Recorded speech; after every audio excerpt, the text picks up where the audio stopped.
Hey there YouTube, this is Mr. Budget coming with you with another deck profile for Standard. So, in the month of June, we are doing Dark States. This is going to be the Dark States month, so you're going to be seeing a bunch of Dark States decks, fight videos, and a few talk videos discussing what the future of budget in Dark States will going to look like. So, for the month of June, we're going to be starting with the structure deck that came out with the new crests and everything like that for the new way to play Standard. So I've been testing this deck very much so for the past month and so, trying to get this as consistent as possible. The amount of small support that it got. I even took this to my BCF. Didn't do too great. Felt like I was cursed. I'm not gonna lie. There's a video coming up soon about my BCF experience in Standard day 1 with this deck and the entire month up to BCF, how I was testing and everything that goes along with that. All I gotta say is the over trigger sucks. But let's just get right into the video. It's a bit early for me, so I'm kind of rambling, so I apologize. But we can jump right into the video with the Oselargest ride line. So of course you start with the Vanguard itself. Cruel Beast, Demonic Lord, Oselargest. For those who don't know or haven't gotten their hands on this card yet, Oselargest is a grade 3 13k power. His ability is you may counterblast 1 once per turn. Search your deck for a copy of itself. At that, give itself 10,000 power, and then shuffle your deck. All the bosses of the trial decks have that exact same ability. His unique ability is that when he attacks, you may Energy Blast 4, call a grade 3 or lower card from your soul, and give it plus 10k. So he's an extender, so this is a 4 attack deck. Later in the video, I'll be giving you some options to show you how you can make this into a 5 attack deck, but you have to change your deck a bit around, so it's a player's choice at that point. Next, we're going to our grade 2 is Steam Tamer Niburo.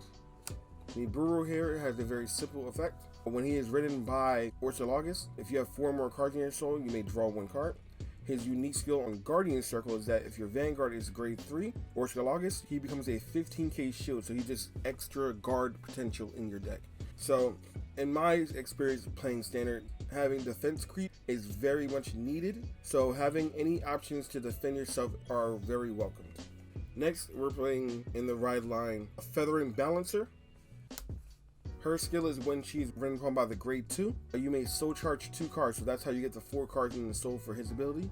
Her unique skill is that when she's on rear guard, if your Vanguard is Oselargest, she gets 5k constant, so she becomes a 13k beater or booster all the time. And finally, we don't have a starter for him, so we're using Barrow Magnus' starter, Uncanny Burning, for this build. I think in set 2 they're going to be getting a starter for him. I'm not 100% sure, but I know we're getting a grade 1 that allows him to keep recycling his copies of himself back to the deck. That way you can keep using his first skill. That's it for the ride line. We're going to jump right into the grade 3s. So we're playing 3 more copies of the Vanguard. We're playing 4 copies of his support grade 3, which is Steam Artist Tilgon. Tilgon's effect is when he attacks, he may Soul Blast 1. He gets plus 5k for the turn. If the card that you Soul Blast is a copy of your Vanguard, he gets plus 15k instead. His other skill is that when he is moved from rear guard into Soul, you may Soul Blast 2 cards that do not share his name and draw 1 card. Now you may be wondering, how can you move that card into Soul when the Vanguard doesn't have the ability to do so?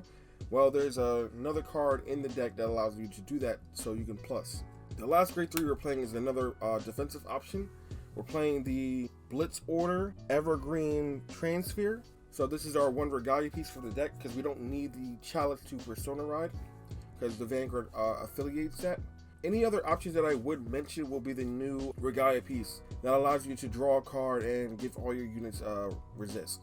That card is very handy, but that card is a bit expensive right now, so for a more budget option, I would choose this one. So that's all the grade 3s that we play in the deck. We're going to go right into the grade 2s. So in the grade 2 line, we're playing 3 more copies of the ride line. Grade 2 for defense option. Then we're playing 4 copies of Full Pigment Dragon. This is the other grade 2 unit that belongs to Oselargest playstyle.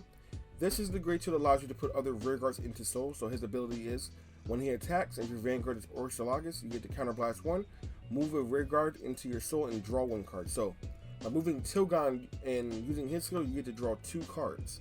There's another card you might want to think about when building this deck as another option outside of the next card I'm going to show. So I'm going to show the option would be Brilliant Gunfire Colossus. Now the idea of putting this in here is that when he's called out by the Vanguard's ability, you may counterblast one and draw a card and give himself plus 5k, so he becomes a 25k beater. But the issue is that if he's not already in your soul, or you haven't found a way to put him in your soul, he is just a vanilla. He does not get his ability until he is called from the soul. So this is another option that I was thinking of using, but it just wasn't flexible enough for me. But this could be another option for you. So the option that I did choose is 4 copies, Demonic Stone Dragon Metavara. This is Drag Jules grade 2 unit. So his ability is, for those who don't know, when placed, counterblast 1, move any rear guard from your drop zone into your soul, and then reveal 4 different grades. If you do, he gets plus 10k power. So he works whenever you place him, not from hand, whenever. So you can call him out of the soul and proc that skill, or call him during any time and proc the skill. So that way you always have a 20k beater under Oselargest, a 30k beater. That way that he's very flexible. You can use him whenever you want. You don't have to hold back. Because the problem with these two and their ability is that they don't do anything until you're at grade 3. Having the flexibility on the card to be able to do anything when you need it to do so is very important in building your deck. Those are all the grade 2s. We're going to move over to the grade 1s now. So, soul charging is very important, but unfortunately we don't want to soul charge from our deck because we might hit our persona right option, so we're going to soul charge from the drop zone. So for that, we're playing 4 copies of Steam Scar Zargon. For those who know, Zargon's ability is that at the end of the battle that it hit, it gives the red text ability to the Vanguard. If it hits, you may choose 2 cards out of your drop zone and put them into your soul. So this is how you keep filling your soul for units for Oselargest to call out. Not only that, you're forcing your opponent with on-hit pressure because they don't want to give you that pressure, so they're going to start using more and more cards to guard. Next, we play 4 copies of Sparta. This is for making proper numbers. The only ability that we care for is that act once per turn, you may bind a trigger and give herself plus 10k, so she becomes an 18k attacker, more importantly an 18k booster for our number lines. Next, we play 3 copies of Evil Eye Prohibition Quan Lu. Quan Lu is here to, again, give on-hit pressure, forcing our opponent to guard with more cards, especially their triggers, because Quan Lu has the ability, if you have 7 or more cards in your soul, and you put her into soul, you can give a unit plus 2k, and give them the ability that when they attack, your opponent cannot guard with grade 1 or higher. So just that pressure for them to use triggers to guard your attack, especially when they're at 5, will give your other cards more flexibility and more wiggle room to deal the last damage. Play 3 copies of the PG that came in set 1, and of course we're playing the 1 Element Centauro. If you can't get your hands on this card, play a 4th copy of the PG. They basically do the same thing. It's just that this is a blitz order because it gets around certain things, but if you can't find one or can't get your hands on one, a 4th PG doesn't hurt. Those are all of our grade 1s. Alright, we're going to jump right into the triggers, and I'm going to explain my reasons for the triggers. So, I know this is a budget deck. Do keep in mind, if you cannot get your hands on this next card, use the Dark States over trigger. It won't hurt, but this one kind of needed for the deck. So we're playing 1 copy of the Red OT. The only reason we're playing this one because this, as I was testing with this deck, it desperately seems like it really wants a 5th attack. So if you're able to proc this and get a 5th attack out, it is very devastating to your opponent because they're going to spend all the resources dealing with your 4 attacks and then not expecting a 5th attack and then having nothing to guard it. We play 3 front triggers. There's 2 reasons why we're playing this, because we're always calling out units to our front row to be targeted by this, but more importantly is bigger shield value. You need to be able to guard as much as possible. I was playing the draw trigger in this deck, but even though the drawing was nice, I was drawing nothing but 5k shields. So having a 20k shield on top of all the other 15k shields we're having in the deck helps so much. Of course, we're playing 4 copies of the effect crit.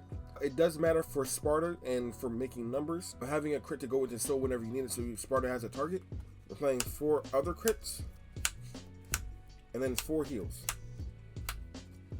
Do keep in mind, if it's in your budget, you can run the effect heals in this deck. It does really matter, especially with the current meta.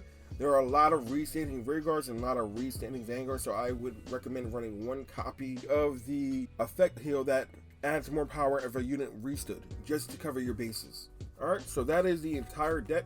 I'm going to give you 2 more tech options that could make the difference between your deck or not. One of them is, of course, Steam Ballard Gundren. He's an on-place Soul Charge 1, the ability to Soul Blast 3 and draw a card. Now, the reason why I'm not running him in the deck is because you need cards in your soul to choose from, and having him take them out without automatically being able to put them back in can leave you high and dry and vulnerable to a vanilla turn. So I was running him, but I've kind of come to the conclusion that yes, the draw power is good, but it's at too big of a cost. And the other grade 1 I'm thinking about playing is Gear Eagle of Sundering Banks. So this ability is very important. This one card can affiliate a 5th attack, but two things need to happen. For a skill is that when it boosts, if the attack it boosts hits, you retire this card and then choose a grade 1 card from your soul and call it to rear guard. That's great, but the issue for that is that you need a grade 1 that's going to come out with a lot of power. There aren't that many units that have the ability to, when they are on place, to immediately gain power. The only option that you could get is the grade 1 of the ride line, which becomes a 13k, but if your opponent hits a trigger, what's the point of calling that grade 1 out? So on a Persona ride, that's a 23, which is pretty good, but on a normal turn, it does not affiliate as much as it looks like it does. There aren't a lot of grade 1s that, like I said, gain a whole lot of power from being called out of the soul. So as of right now, until we get more grade 1s that can really hit like a truck, I wouldn't recommend running this, but keep this in the back of your mind because this will really help a lot of decks shine. So what do you guys think? That is the trial deck, Cruel Beast, Demonic Lord, Oselargest. That name is hard. Does anyone know where that name even comes from or what it means? Leave it down in the comments. Let me know. I'm really interested. But if you guys have any other questions, put them down in the comments down below. If you guys have any ideas or what you would change, just put everything down below in the comments. I read all the comments. Like, subscribe, hit the notification bell so you guys are already updated to when we post again. This entire month of June is going to be Dark States filled, so look forward to a bunch of other deck profiles and fight videos with a bunch of Dark States going up against the meta. Things like Raziel, Varga, Mygo, and the etc. So look forward to that. As always, this has been Mr. Budget saying, we'll see you guys next time.